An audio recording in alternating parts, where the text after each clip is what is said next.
Debat panas terjadi, beruntung wajah Najwa Shihab gak sampai disiram air oleh Munarman.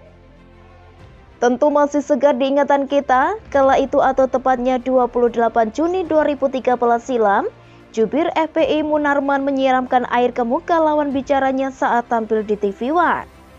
Diketahui yang menjadi korban kebiadaban Munarman itu adalah Tamrin Amal Tamagola yang sehari-hari berprofesi sebagai sosiolog serta pengamat sosial. Lantas, bagaimana kronologi penyiraman air ke muka lawan bicara itu terjadi? Awalnya keduanya dihadirkan oleh pihak TV One untuk membahas pelarangan sweeping di tempat hiburan malam selama bulan Ramadan. Silang pendapat pun terjadi antara kedua narasumber tersebut. Dengan lantang Munarman mengatakan tidak setuju dengan apa yang disampaikan oleh Tamrin. Sekarang, beliau ini melihat hilirnya ketika masyarakat, ibu-ibu, mengambil tindakan sendiri. Tidak, ujar Munarman dengan nada keras. Kemudian dijawab oleh Tamrin, dengar dulu, Anda tidak tahu apa yang Anda maksud. Munarman lalu terlihat emosi dan mengatakan, Anda diam kalau saya lagi ngomong. Dan tanpa tedeng aling-aling apalagi mikir panjang, ia langsung mengambil cangkir yang ada di depannya serta menyiramkan ke muka Tamrin. Tamrin pun diam sejenak kala itu setelah mendapat perlakuan yang tidak manusiawi tersebut. Justru Munarman yang kembali bicara dengan mengatakan, Anda kelewatan, Anda diam kalau saya lagi ngomong. Karena kejadian yang tidak mengenakan tersebut terjadi di TV One, manajemen televisi swasta milik Abu Rizal Bakri itu terpaksa harus meminta maaf ke publik kala itu. Segenap kru Apa Kabar Indonesia memohon maaf kepada pemirsa atas kejadian tidak terduga yang baru saja terjadi, ujar TV One. Sedangkan Tamrin Tamagola, entah takut dipersekusi oleh Laskar FPI atau karena apa, ia tidak mau melaporkan kejadian tidak menyenangkan tersebut ke pihak berwajib. Biarkan publik yang menilai dan beri hukuman sosial yang setimpal. Saya tidak mau melayani preman, ujar Tamrin kala itu sesaat setelah acara berlangsung. Sementara Munarman bukannya meminta maaf atas aksi bejatnya tersebut, ia malah menyalahkan Tamrin dengan mengatakan dosen UI itu intelektual sampah. Tapi kalau melihat aksi-aksi yang dilakukan oleh FPI sebelumnya, tidak mengherankan juga sih kalau Munarman kayak gitu. Seperti FPI sering banget melakukan penutupan tempat hiburan secara ilegal. Kemudian menyerang kantor Komnas HAM, mengeroyok mahasiswa, serta menyerang emak-emak dan anak-anak yang tergabung dalam Aliansi Kebangsaan untuk Kebebasan Beragama dan Berkeyakinan atau AKKBB pada 2018 silam di kawasan Monas. Tidak hanya itu saja, kelakuan imam besarnya juga bejat banget. Mulai dari menghina polisi, memprovokasi laskar untuk melakukan kekerasan, melakukan chat seks, memprovokasi massa untuk bikin kerumunan di masa PSBB, dan turut terlibat menghalang-halangi Satgas COVID-19 dalam menjalankan tugasnya. Jadi, seperti peribahasa, guru kencing berdiri, murid kencing berlari. Artinya, apa yang dilakukan oleh Rizik akan ditiru oleh kadrun lainnya. Tapi lucunya, sudah jelas-jelas Munarman ini gak berakal ketika tampil di media, masih juga Najwa Shihab si tuan rumah mata Najwa mengundangnya sebagai narasumber di acara tersebut. Tapi lucunya, sudah jelas-jelas Munarman ini gak berakal ketika tampil di media, masih juga Najwa Shihab si tuan rumah mata Najwa mengundangnya sebagai narasumber di acaranya tersebut. Tidak pelak, Laskar FPI itu pun juga ngamuk-ngamuk di acara mata Najwa. Lantas, bagaimana ceritanya? Munarman awalnya dicecar oleh Najwa terkait kehadirannya pada Bayat ISIS di Makassar pada 2015 silam. Laskar temperamen itu pun mengaku kalau dirinya tidak tahu menahu soal adanya bayat tersebut. Doi mengatakan hadir di sekretariat FPI di Makassar dalam rangka mengisi seminar. Keesokan harinya setelah acara seminar selesai, dia ikut acara lagi. Nah, di acara hari kedua itulah bayat ISIS tersebut dilakukan. Saya tidak tahu, taunya ada itu bayat. Bagaimana orang tidak tahu, ujar Munarman.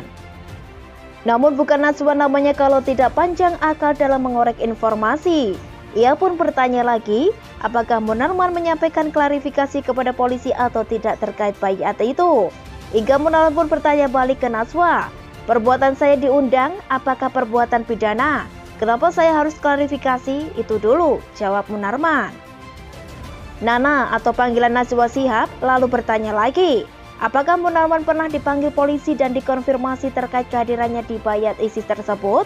Apakah itu kejahatan? Karena itu bukan kejahatan berarti tidak ada kewenangan pemanggilan itu, ujar Munarman dengan nada yang sudah sedikit emosi.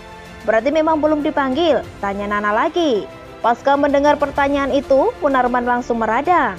Berarti Anda minta saya dipanggil polisi? Jawabannya dalam nada emosi dan balik bertanya kepada Nana. Saya bukan polisi, saya cuma bertanya pernah atau tidak dipanggil polisi. Jawab Nana dengan nada yang juga cukup tinggi.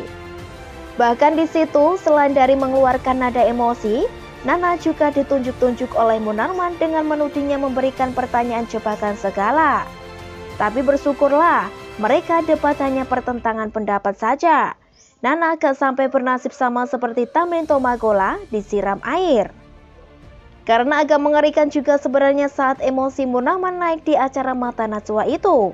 Pasalnya, di dekatnya ada cangkir atau muk yang diduga berisi kopi kapal api.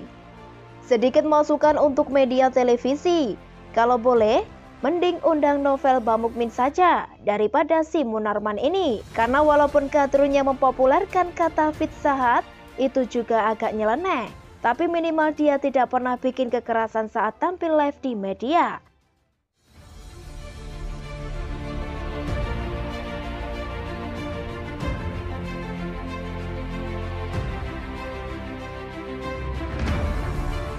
UU KPK Jokowi makan korban, teman Novel Baswedan ketahuan rampok 2 kg emas. KPK isinya perampok, ada pencuri emas batangan sampai 2 kg, teman Novel Baswedan sangat jahat. Katanya tentara pemberantas korupsi, tapi ternyata pencuri. Emas 2 kg itu harganya mahal banget, ratusan juta. Barang rampasan korupsi oleh KPK, ternyata dirampas oleh pegawai KPK. Mentalitas orang-orang KPK ini ternyata suka curi-curi harta rampasan. Bukannya diberikan ke negara, malah dipakai sebebas-bebasnya. Baru satu orang ini yang ketahuan. Saya cukup yakin tidak hanya 2 kg emas yang dicuri, tapi ada hal-hal yang saya yakin belum terbongkar. Dewan Pengawas KPK yang dibuat oleh Jokowi sudah makan korban.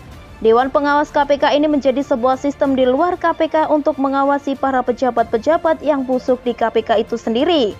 Lembaga anti korupsi ini sudah dipenuhi oleh kebusukan. Mantap Pak Jokowi. Peraturan yang dibangun untuk mengatur KPK oleh Jokowi adalah sebuah hal yang paling brilian, visioner, dan tidak berniat buruk.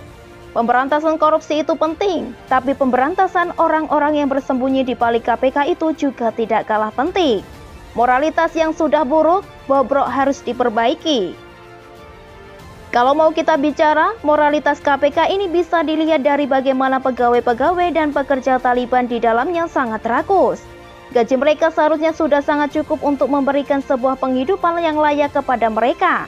Anggaran dari negara yang sangat besar tidak cukup. Mereka merasa anggaran negara ini tidak besar-besar banget.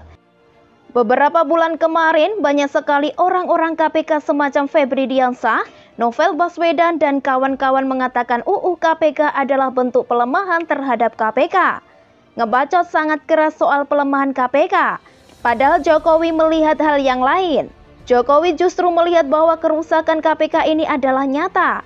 Ada orang-orang yang mencuri, ada pencuri dan orang kurang ajar di dalam KPK. Jadi saya nggak heran kenapa Anies dibiarkan oleh KPK. Karena di dalamnya mentalitas orang bobrok. Mentalitas bobrok pegawai KPK ini membuat Anies tenang. Mereka seolah melindungi Anies.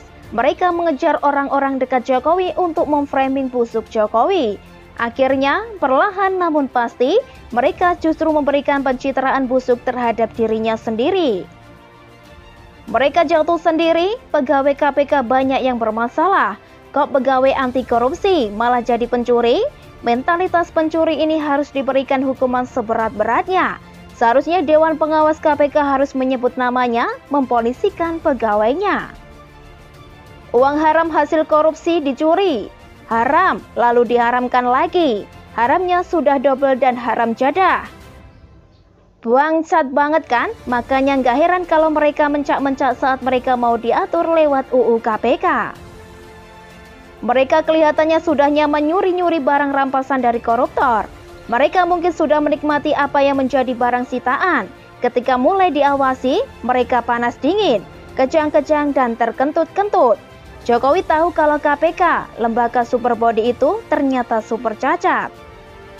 Makanya UU KPK ketika dibuat, membuat mereka terberak-berak di celana.